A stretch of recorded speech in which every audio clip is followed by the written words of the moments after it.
मैं सच्ची कहानियाँ सुनाना पसंद करता हूँ, झूठ बोलने से बचता हूँ। मैं आपको 3-4 छोटी छोटी कहानियाँ सुना रहा हूँ। ये सारी कहानियाँ सच्ची हैं, 1-1% सच्ची हैं, पर मैं किसी का नाम नहीं लूँगा। जिनकी कहानी है उनका नाम नहीं लूँगा, उनकी प्राइवेसी का मामला है। पर हाँ, सच्ची कहानियाँ हैं। अच्छी बात है कि इन कहानियों के किरदार हम लोग नहीं बने, ईश्वर करे हम कभी ना बने, लेकिन कहानियाँ सच्ची हैं। जब मैं दिल्ली आया था 1990 में, मैं हरियाणा के एक शहर से, भिवानी से दिल्ली आया था पढ़ने के लिए। मेरे ड्रीम कॉलेज में हंसराज भी एक था, पर मेरा संयुक्त से मेरा एडमिशन जाकिर हुसैन में हुआ। मेरे अंक ठीक थे, यहाँ हो सकता था, पर मैं तो नई दिल्ली स्टेशन पे उतरा, बाहर निकला, पता लगा वहीं एक कॉलेज है, वहीं एडमिशन ले लिया मैंने। तो लोगों ने कहा कि यार कैंपस बड़ा अच्छा होता है। मैंने कहा क्या फ़र्क पड़ता है, कॉलेज कॉलेज होता है, छंडो, यही छंडो में सिखाने आया हूँ आप लोगों को। ठीक है, स्टेशन से निकले वहीं कॉलेज है, मैंने घर जाना होगा तो आराम से कॉलेज से निकल जाएंगे, क्या रखा है कैंपस में। पर मेरा एक दोस्त जो मेरे साथ ही आया था उसी शहर से, उसने एडमिशन हंसराज कॉलेज में लिया। मैं और वो स्कूल के डिबेटर्स थे, डिबेटिंग में हम लोग स्कूल टाइम से काफ़ी एक्टिव थे। डीयू में आए तो यहाँ भी एक्टिव रहे। डीयू में मैंने करीब 5 साल डिबेटिंग की और मेरा ख्याल है कि लगभग 300-400 डिबेट्स मैंने जीती होंगी डीयू में, कुछ हरी भी होंगी, लेकिन मैंने खूब डिबेट, वो मेरा दरअसल दाना पानी था, रोजी रोटी मेरी वही थी कॉलेज के दिनों में। घर से पैसे मैं लेता नहीं था, मिलते भी नहीं थे, लेना क्या था, ऐसी स्थिति भी नहीं थी उस समय मेरे घर में कि मिल सके। तो डिबेटिंग मेरा रोजगार था, एम्प्लॉयमेंट था मेरा, उससे काम चल जाता था आराम से। उसका भी चल जाता था, वो हंसराज से था, मैं जाकिर हुसैन से था। हम खूब डिबेट्स में मिलते थे।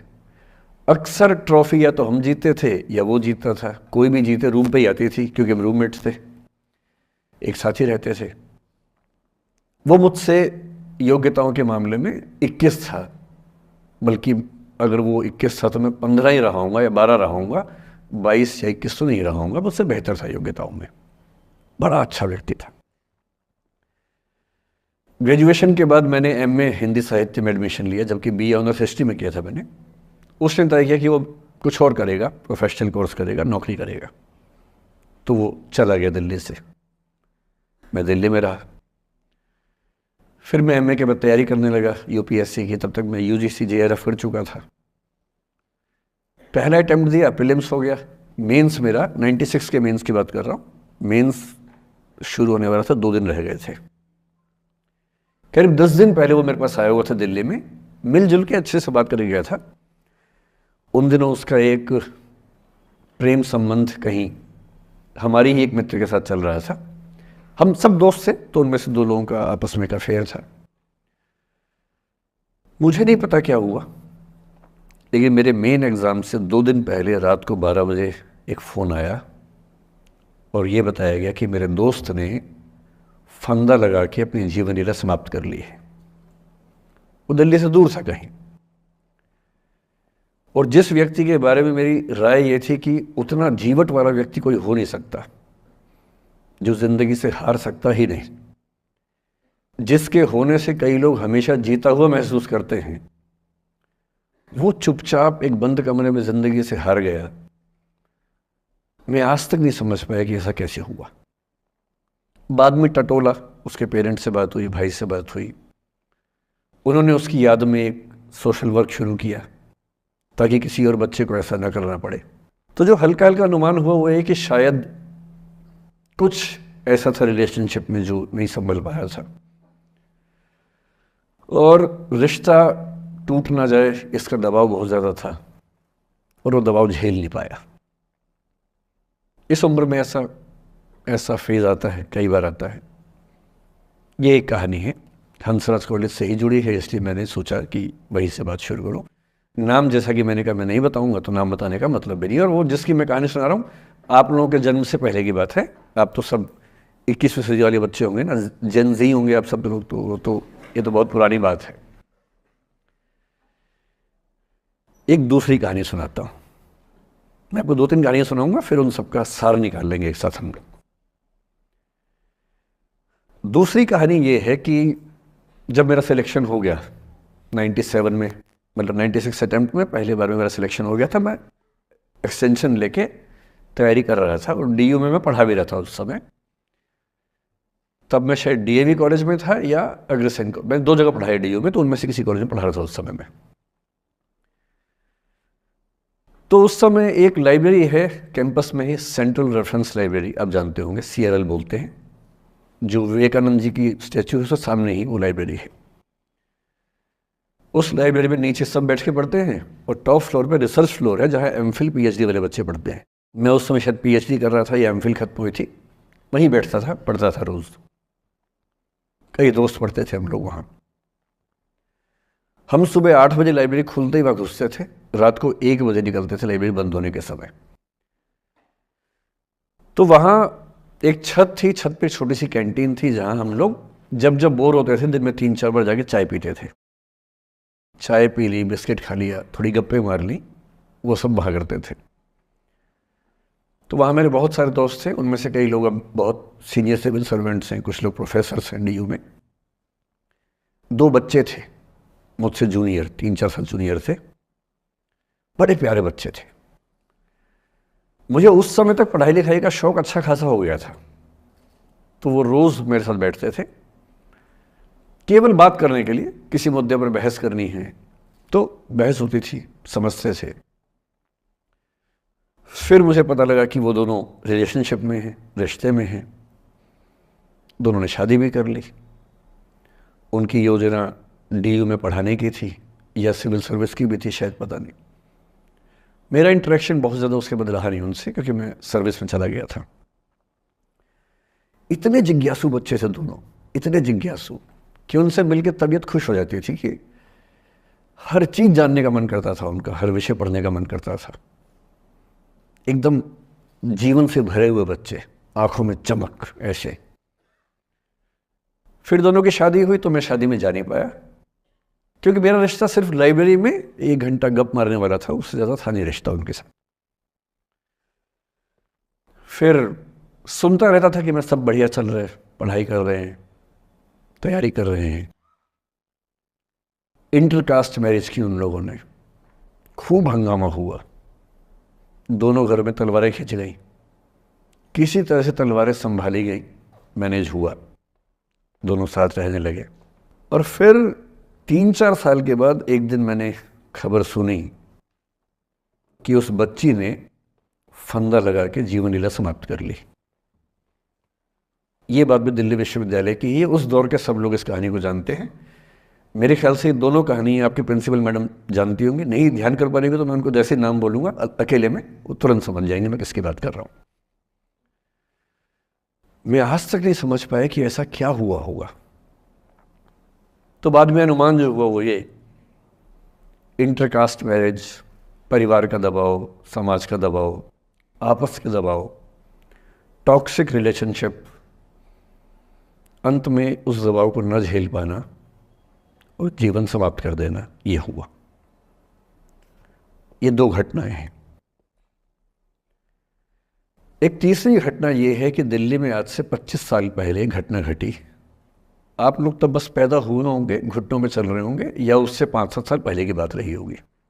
ये घटना दिल्ली के सब सीनियर लोग जानते हैं, जिनकी उम्र 35-40 साल है वो सब जानते हैं इस घटना को।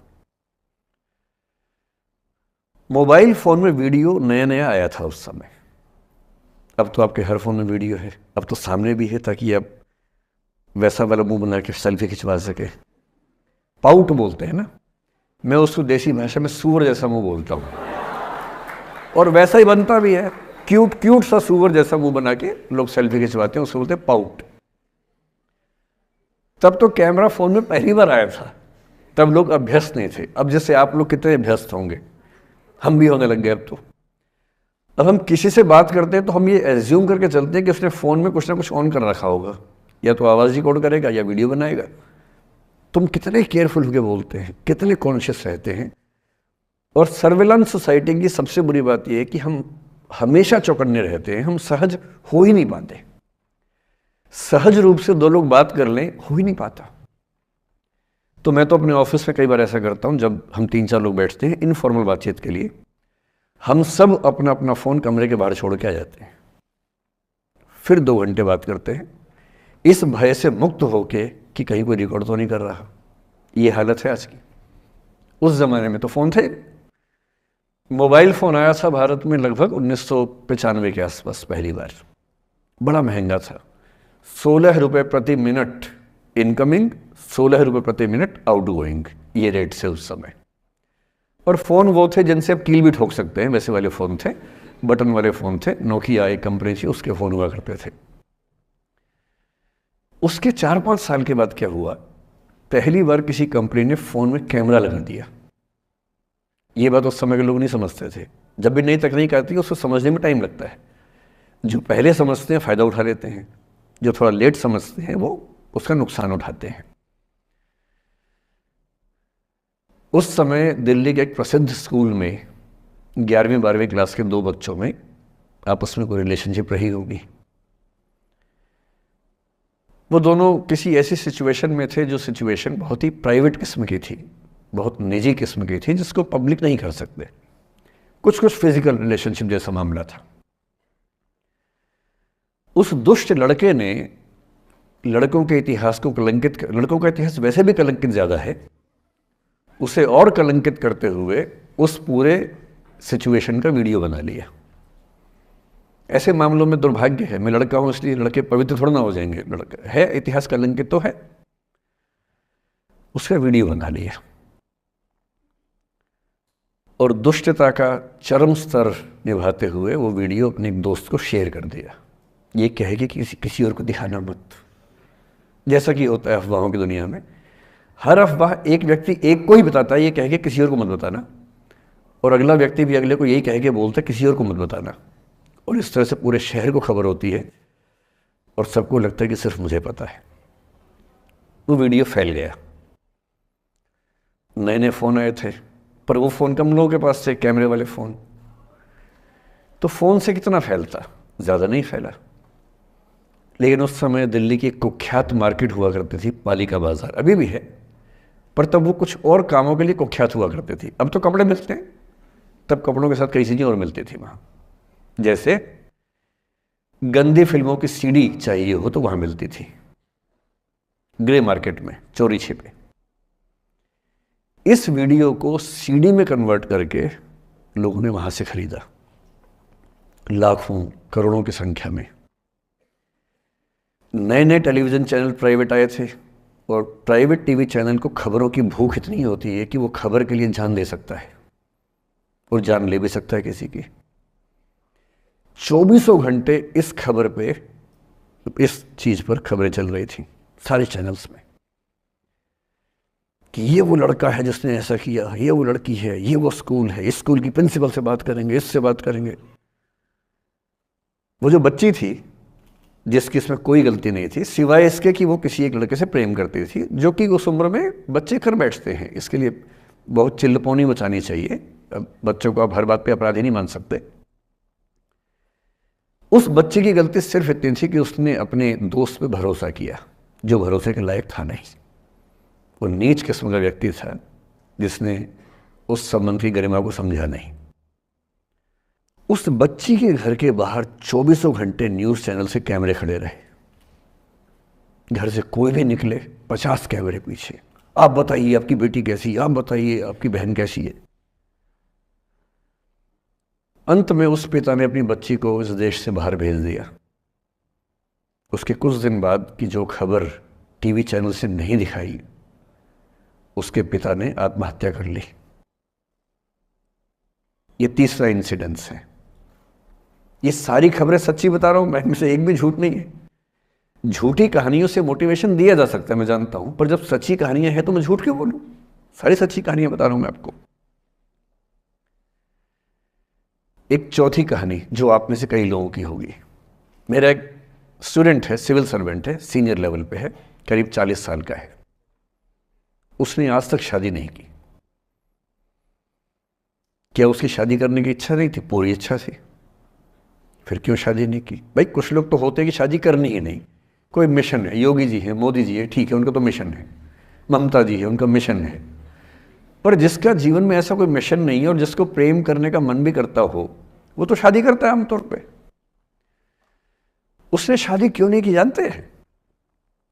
जब वो 25-26 की उम्र में था, जब वो मेरा विद्यार्थी भी था, एक दिन मेरे पास आके बोला कि सर एक बात करना चाहता हूँ। मुझसे मेरे स्टूडेंट्स ऐसी बातें खूब करते हैं पर्सनली आके, अब तो मैं टाइम कम दे पाता हूँ, पहले तो ये सब होता रहता था क्लास के अलावा। एकदम रोता हुआ आया, आंखों में आंसू भरे हुए बहुत सारे। अरे क्या हो गया भाई? तो फिर उसने किसी का नाम बताया कि सर वो ही मेरी स्टूडेंट थी, कि सर उसके साथ रिलेशनशिप थी, उसने धोखा दिया है मुझे। अच्छा, धोखा देने वाली कहानियाँ मुझे बहुत अपील नहीं करती। मेरा मानना है कि दोनों पक्षों की गलतियाँ होती हैं। आप केवल अपने पर्सपेक्टिव से सोच सोच के धोखा करते रहते हैं, ऐसा थोड़ा ना होता है भाई। कुछ तो मजबूरियाँ रही होंगी, कोई यूं ही बेवफा नहीं होता, कुछ तो वजह होगी ना। आप थोड़ा उसकी वजह, उसका भी तो, उसकी कहानी भी तो सुनिए। और मैं जब जब दोनों कहानियाँ सुनता हूँ मुझे लगता है कि मामला ग्रे है। आप किसी एक पे उंगली उठा ही नहीं सकते कि इसने ऐसा किया। दोनों की गलतियाँ होती हैं, ऐसा थोड़ा ना कि एक की होती है। बहरहाल इन भाई साहब को ऐसा लगा कि धोखा हो गया उनके साथ। तो मैंने कहा चलो कोई बात नहीं यार, हो गया तो हो गया, तू नहीं कोई और सही, ऐसा क्या है। इतनी बड़ी दुनिया है, 8 अरब की आबादी अब है, उस समय भी 6-7 अरब तो थी। मैंने कहा 3.5 अरब 350 करोड़ में कोई तो होगी तुम्हारे लिए, ऐसा क्या है, कोई और देखेंगे। पर वो थोड़ा ज़्यादा सेंटिमेंटल था उस समय। धीरे धीरे पता नहीं उसके मन में क्या बैठ गया, उसके मन में ये बैठा कि दुनिया की सारी लड़कियां धोखेबाज होती हैं। ऐसे मूर्खों की कमी नहीं है दुनिया में, ऐसे बहुत मूर्ख हैं। दर्शन की दुनिया में इसे अवैध सामान्यीकरण कहते हैं, इलिसिट जनरलाइजेशन। इसका मतलब बहुत छोटे सैंपल के बेस पे ये समझ लेना कि ये थियरी पूरे ब्रह्मांड पर लागू होती है।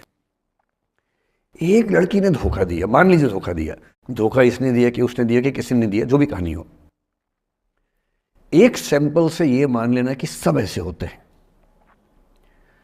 और उसके बाद से उसने कम से कम 10 बार कोशिश की, 10 लोगों से मिला, बातचीत की शादी के लिए।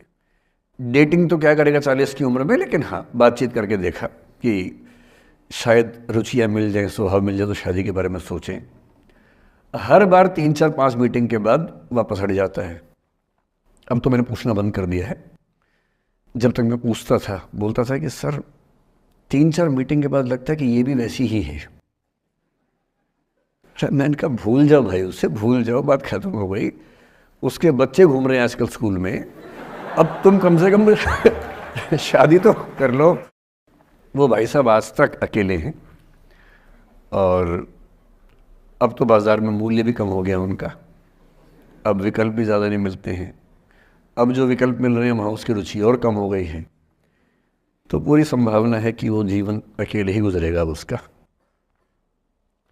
एक अंतिम एग्जाम्पल देके फिर मैं निष्कर्ष की तरफ बढ़ूंगा। मैं एक आईएएस ऑफिसर को जानता हूँ, 2 आईपीएस को जानता हूँ, बहुत योग्य लोग, देश के सबसे अच्छे संस्थाओं से पढ़े हुए लोग, प्रॉपर आईएएस प्रॉपर आईपीएस में नौकरी करने वाले लोग, और इन तीनों ने अपना जीवन समाप्त कर लिया नौकरी में रहते हुए। क्यों? क्योंकि नौकरी और घरेलू जो दुविधाएं थी उनको झेल नहीं पा रहे थे, ना झेल पा रहे थे, ना भूल पा रहे थे। लेट गो नहीं कर पाए तो गिव अप कर दिया। और इसलिए मुझे अक्सर लगता है कि जितनी चीज़ें हम सिखाते हैं बच्चों को, हिस्ट्री, इकोनॉमिक्स, लिटरेचर, वो सब ठीक है, उनका भी महत्व है। शायद उससे ज़्यादा महत्व इस चीज़ का है कि ये समझें कि अपने इमोशंस को कैसे मैनेज करना है। जब जीवन में ऐसा लगे कि सब खत्म हो गया है, जब जीवन में लगे कि बहुत टॉक्सिक किस्म की लाइफ हो गई है, उससे बाहर कैसे निकलें, शायद ये सबसे महत्वपूर्ण लेसन होता है जो हम सबको सीखना चाहिए। मैंने कहीं से सीखा नहीं है, ना मैंने ऐसी किताबें पढ़ी हैं। हालांकि मैंने 2 किताबें मंगवाई हैं पिछले हफ्ते, पढ़ी नहीं है अभी तक, तो मैं किताबों के बेस पे नहीं जानता कैसे सीखते हैं, लेकिन ज़िंदगी से तुम सीख सकते हैं। इन कहानियों का सबका एक ही सार है, वजह अलग अलग है। एक व्यक्ति ने इसलिए अपना जीवन समाप्त किया कि वो रिश्ता उसके हाथ से छूट रहा था। एक ने इसलिए जीवन समाप्त किया कि ये रिश्ता बन गया था पर समाज के दबाव, घर के दबाव मैनेज नहीं कर पाए। एक ने ज़िंदगी भर शादी नहीं की सिर्फ इसलिए कि वो पुरानी यादों को भूल नहीं पाया। अरे एक बार गलती हो गई तो हो गई, आगे तो संभावना जीवन में है भाई, क्यों इतना हावी रखना उसी दिमाग के ऊपर। कुछ लोग देश की सबसे अच्छी नौकरी में होकर हर पैमाने पर सफलता की हर कसौटी पर खरा उतरने के बाद जीवन नहीं बचा पाए, क्योंकि दूसरों की नज़र में आप बहुत सफल हो जाए, अपनी नज़र में शून्य हो, तो फिर जीवन कैसे बने, जीवन कैसे बचे। इन सारी कहानियों का मूल भाव एक ही है, अगर आप खुद को हैंडल नहीं कर सकते तो दुनिया को क्या हैंडल करेंगे। दुनिया को हैंडल करने से पहले खुद को हैंडल करना सीखना पड़ता है, और उसका सबसे आसान जो रामबाण उपाय है उसको बोलते हैं द आर्ट ऑफ लेटिंग गो, जाने दो। वो अफसाना जिसे अंजाम तक लाना न हो मुमकिन, उसे एक खूबसूरत मोड़ देकर छोड़ना अच्छा।